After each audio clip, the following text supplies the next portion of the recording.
മാം, ഇപ്പോൾ ഒരു ഫിസിയോതെറാപ്പിസ്റ്റിനെ സംബന്ധിച്ച് ഒരു യൂറോപ്യൻ രാജ്യത്ത് പോയി ജോലി ചെയ്യണം, പ്രത്യേകിച്ച് ജർമ്മനി തന്നെ ചൂസ് ചെയ്യണം എന്ന് പറയുന്നത് എന്തുകൊണ്ടാണ്? അതിൻ്റെ ഒരു പ്രാധാന്യം എന്താണെന്ന് പറയാമോ? തീർച്ചയായിട്ടും ഒരു ഫിസിയോതെറാപ്പിസ്റ്റ് ഒരു യൂറോപ്യൻ കൺട്രിയിൽ തന്നെ പോയി ജോലി ചെയ്യണമെന്ന് തന്നെയാണ് എൻ്റെ പേഴ്സണൽ ഒപ്പീനിയൻ. ജർമ്മനി തന്നെ ചൂസ് ചെയ്യണമെന്ന് പറയുന്നതിൻ്റെ കാരണം അത്രയധികം ഓപ്പർച്യൂണിറ്റീസ് ആണ് ഒരു ഫിസിയോതെറാപ്പിസ്റ്റിന് ജർമ്മനി പ്രൊവൈഡ് ചെയ്യുന്നത്. ആക്ച്വലി ഇതിൻ്റെ കാരണങ്ങൾ പലത് പറയാനായിട്ട് പറ്റും. നമ്മളുടെ ഈ രാജ്യത്ത് എല്ലാ വർഷവും പഠിച്ചിറങ്ങുന്നത് ഏകദേശം 12,000-ലധികം ഫിസിയോതെറാപ്പിസ്റ്റ് ആണ്. അപ്പോൾ അവർക്ക് ലഭിക്കുന്ന വേക്കൻസീസ് എന്ന് പറയുന്നത് വളരെ കുറവാണ്. ഏകദേശം 2,000 അടുത്ത വേക്കൻസീസ് മാത്രമാണ് ഫിസിയോതെറാപ്പിസ്റ്റിന് നമ്മുടെ നാട്ടിൽ ലഭിക്കുന്നത്. പകരം വേക്കൻസീസിനെ സംബന്ധിച്ച് തന്നെ ജർമ്മനി മുന്നിലാണ്. ഒരു കരിയർ ഹബ്ബ് എന്ന് തന്നെ നമുക്ക് പറയാൻ പറ്റും ഫിസിയോതെറാപ്പിസ്റ്റിനെ സംബന്ധിച്ച്. മെയിനായിട്ട് എനിക്ക് തോന്നിയിട്ടുള്ളൊരു കാര്യം, ഇവർക്ക് ലഭിക്കുന്ന അവസരങ്ങൾ.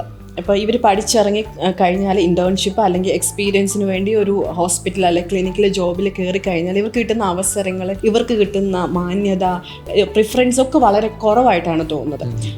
പലപ്പോഴും നേഴ്സസിനെ പോലെ തന്നെ പിന്തള്ളപ്പെട്ട ഒരു കാറ്റഗറി ആയിട്ട് തന്നെയാണ് ഫിസിയോതെറാപ്പിസ്റ്റിനെ നമ്മുടെ നാട്ടുകളിൽ കാണുന്നത്. പക്ഷേ യൂറോപ്യൻ കൺട്രിയിൽ, എക്സ്പെഷ്യലി ജർമ്മനി പോലൊരു കൺട്രിയിൽ വളരെ നല്ല ഹെൽത്ത് ഇൻഫ്രാസ്ട്രക്ചറിൽ ഇവർക്ക് വർക്ക് ചെയ്യാൻ പറ്റുന്നു. അതുപോലെ തന്നെ അത്രത്തോളം പ്രിഫറൻസ് ഇവരുടെ കോഴ്സിന് പഠിച്ചതിൻ്റെ പ്രിഫറൻസ് ഇവർക്ക് മനസ്സിലാവും.